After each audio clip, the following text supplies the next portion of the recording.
There was a grove of trees where the forest grew thick.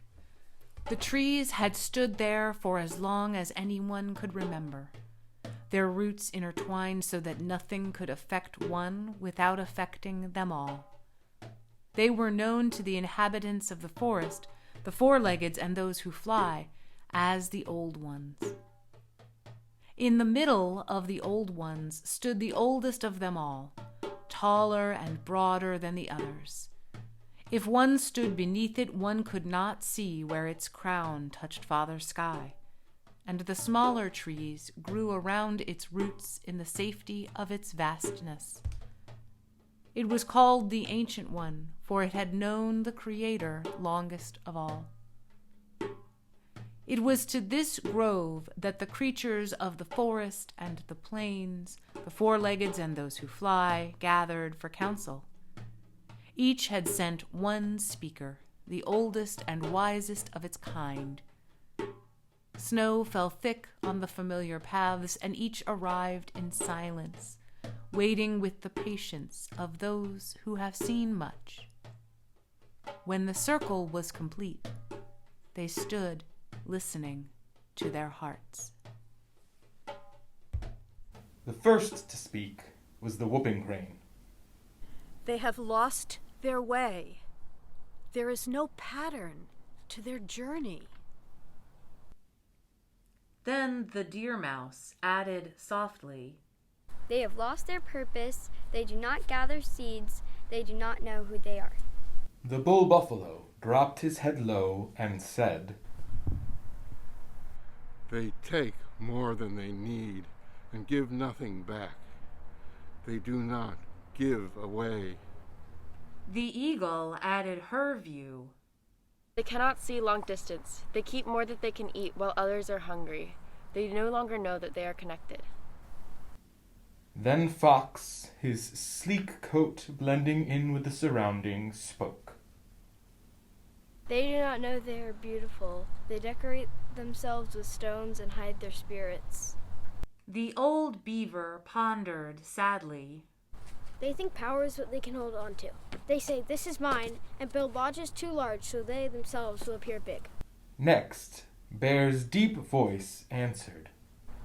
They must make others small so that they appear big. In the end, they must destroy themselves or others. They have lost their names. They do not know who they are.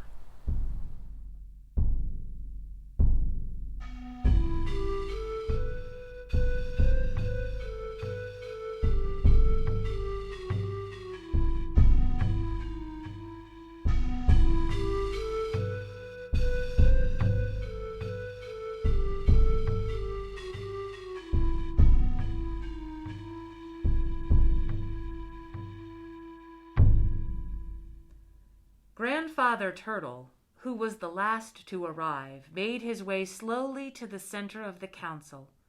He lifted his head so that he could see all who gathered beneath the Old Ones. His voice was barely audible.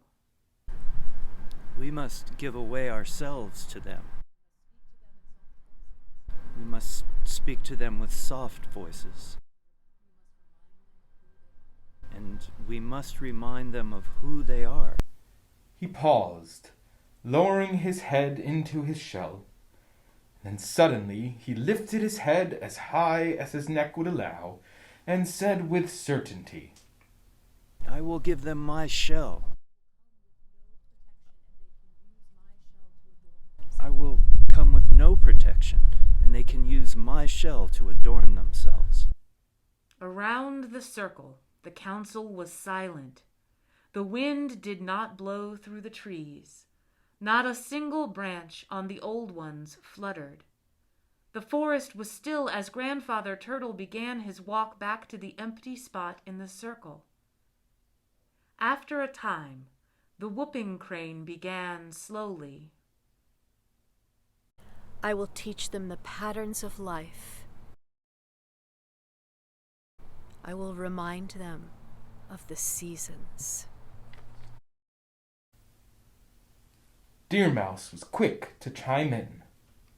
I will teach them to gather seeds so that no one need be hungry. I will give them what I have stored. Eagle searched the night sky and without lowering her head said, I will give away my feathers, for if I cannot fly, they will not feel as small. The bull buffalo stood with his legs squarely on the earth as he spoke. I will give my flesh to them to sustain them, and my skin to keep them warm. I will give myself away. Each council member had spoken of the gift, that most costly portion of themselves that each would give away. When the circle was complete, a new voice was heard. Into the shadow of the Ancient One came the presence of the Creator, speaking softly to the animals gathered there. Oh, children, you will give yourselves away, but they will not know that. They will say, see what I have taken, and think they will have made themselves larger. No, it is I who must give myself away.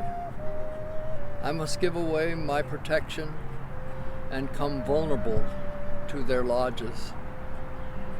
I must choose to become small so that they can choose to know me large. I must give away my name so that they can know their names. The Ancient One had stood silent. The sound of her voice had not been heard in many winters, and when she spoke, the grove stilled to listen. Creator, how can this be? How can it be the great mystery will become small? The shadow of the great tree became light as the grove of the old ones became full of the presence of the Creator. With patience and love, the Creator explained, a baby will be born. He will be the son of the great mystery. He will be born not where the two-leggeds are gathered, but among the four-leggeds and those who fly. He will bring light into confusion. He will bring hope into despair. He will bring love, and his name will be great. The Ancient One began to tremble, and those who fly left its old branches. The grove of the old ones moved in its quake as the tree asked, Creator, what can I, whose name only speaks of age, what can I give away to the great mystery become baby? The Creator moved toward the Ancient One, and the Creator's voice was low. You will be his support. You will be his place of rest. You will hold his body in the beginning and in the end. And the Ancient One wept, partly for joy and partly for sorrow. Stars in the spin, all but one.